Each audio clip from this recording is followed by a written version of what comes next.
In this video, I'm going to try my best to answer some of the most common questions that have come in on some of the videos I've made about seamoss, such as can you take seamoss every day, how much of it can you take, and where can you buy the best seamoss. As you may know, I've made a few videos of me sharing my experience of using seamoss and a few things I've learned along the way. It's been a good experience and it's gone from something I thought I'd try as a one-off to something that has become pretty much a regular addition to my morning routine. I get a lot of comments asking me about my routine and how I take seamoss and some other things as well, so I thought why not make a short video answering some of the most frequently asked questions as best I can. Just a little about where I'm at. I'm not a specialist or an authority on seamoss. I do encourage people who take seamoss regularly to chime in and maybe give me some pointers on methods that maybe work for you that might improve my experience. I've not been taking seamoss very long compared to some other people out there, so I'm all ears for any suggestions. I have to say quickly as well, I'm not a doctor or a licensed healthcare practitioner, so please don't take my advice over the advice of a doctor. Everybody reacts differently and what works for one person might not necessarily work for you. So let's go with some of the most frequently posed questions regarding seamoss. Can you take seamoss every day?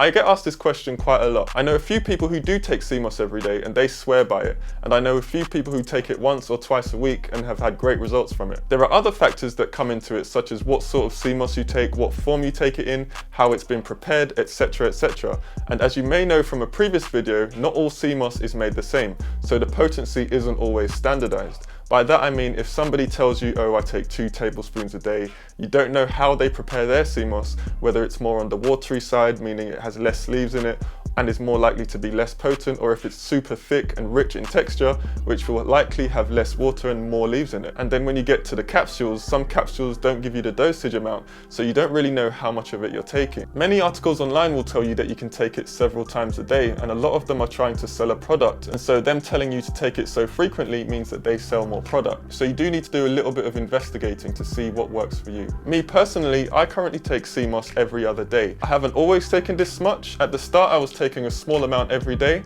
I change my routine depending on how I feel, but right now every other day is what's working for me. The next question I get asked a lot is how much seamoss should I take?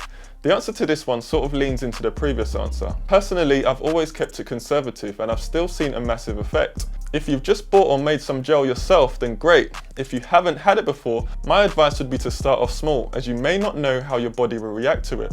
Once you feel comfortable that you're okay with it, maybe have a little bit more. I currently put 1 tablespoon of seamoss gel into my morning smoothie every other day. I don't really feel the need to have any more than that. But to be honest, like I said, everybody is different. You may want to try taking more or less. When it comes to the gummies or the capsules, I can't really say how much is enough because I personally don't take them.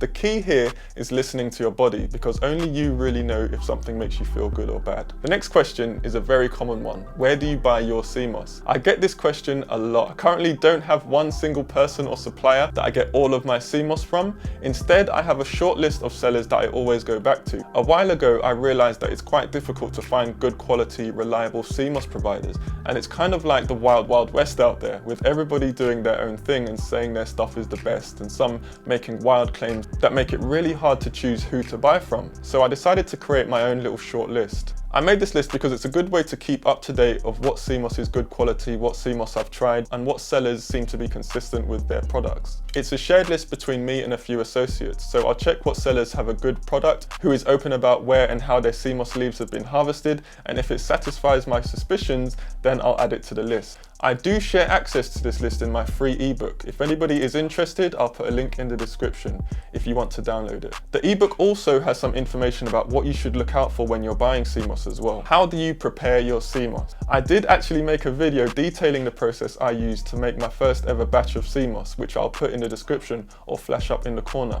The process I use today hasn't really changed much since then. It's actually a really simple process to prepare seamoss, but not all processes are the same. For example, some say that you have to use spring water and soak the leaves, some don't. I personally always use spring water.